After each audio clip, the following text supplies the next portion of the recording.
And as I just mentioned, we have a date. A federal judge has set March 4th, 2024 as the trial date in former President Trump's election interference case. U.S. District Judge Tanya Chutkan made that decision. Trump's team had asked for an April 2026 trial, while special counsel Jack Smith's team had asked for a January 2nd, 2024 trial. CBS News chief Washington correspondent Major Garrett joins us now. Major, it sounds to me like the judge, of course, sided more with what Jack Smith's team wanted than with the Trump team. What do you make of that date?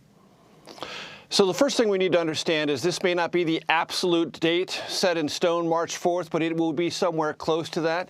Trump's legal team will have the opportunity to offer motions and may slow things down, but it's going to be March or April of next year.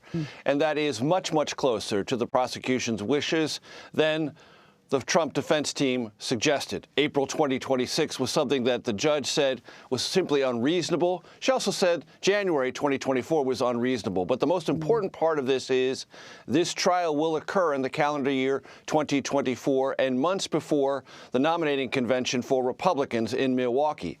Now, politically, what does it mean? Well, yes, if you look at the calendar, March 4th, if that is in fact when jury selection begins, that's one day before Super Tuesday, 16 contests in the nominating battle for Republicans. However, March 4th is also well after the Iowa caucuses, New Hampshire primary, and South Carolina primary. And if Trump, who leads all three of them right now, wins those three, the battle for the nomination, Lilia, will effectively be over, and Super Tuesday will be merely confirmation of that. And so this trial date of March 4th, if it holds, may not have the political impact it appears looking at it abstractly right now. Such a dense time for news. I mean, if I recall this correctly, doesn't the New York trial also happen in March? Okay. March 25th. March 25th is the Stormy Daniels hush money case brought by the Manhattan District Attorney. And Lily, let's also remind ourselves, there is a civil trial in New York for the Trump Organization that begins in October. Two other civil trials implicating either the Trump Organization or the former president in January. And here's what I think is most important for Republican voters. Until now, the indictments and the legal woes around former President Trump have largely been terrain that he has been able to exploit politically by looking defiant, looking as if he's being persecuted.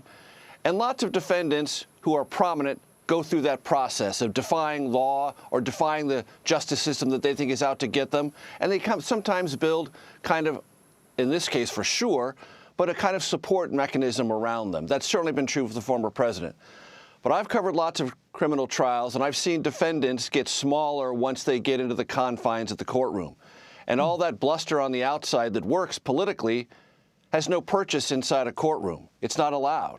It's not part of evidence. It's not part of the facts. It's not part of the law.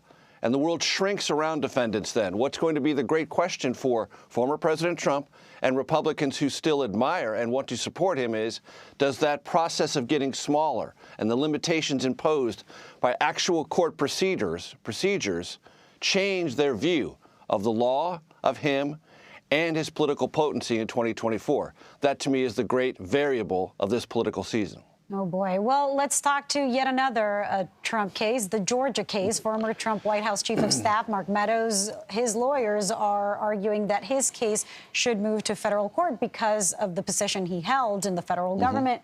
Do you consider that there is any legal standing behind the argument? Well, there's legal standing enough for it to be heard. I'm not a lawyer, but I've read lots of lawyers who are experienced in this place. I've read all the various legal filings, and it comes down this way. Mark Meadows is saying, I was Chief of Staff to the President of the United States. Therefore, things I do as Chief of Staff of the President of the United States are protected as federal actions under the color of my office.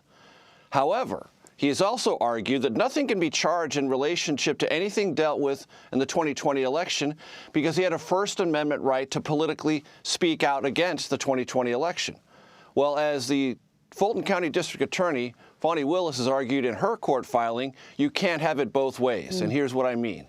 You can't say that as the Chief of Staff of the President of the United States, I was acting politically and my First Amendment rights are politically protected. Why? because as a chief of staff to the President of the United States, you're not allowed to operate solely politically. You have to do things in conjunction with your actual official duties. And there's a federal law, the Hatch Act, that prohibits people in federal government from mixing the two, politics and government. So that is the hurdle that Mark Meadows has to cross. What were you doing? Were you acting politically and therefore have First Amendment rights? Or were you acting as chief of staff? As Fani Willis said in her court filing, you can't be both. Wow. Running, governing, both at the same time, it gets complicated. Major Garrett, thanks for breaking it down for us.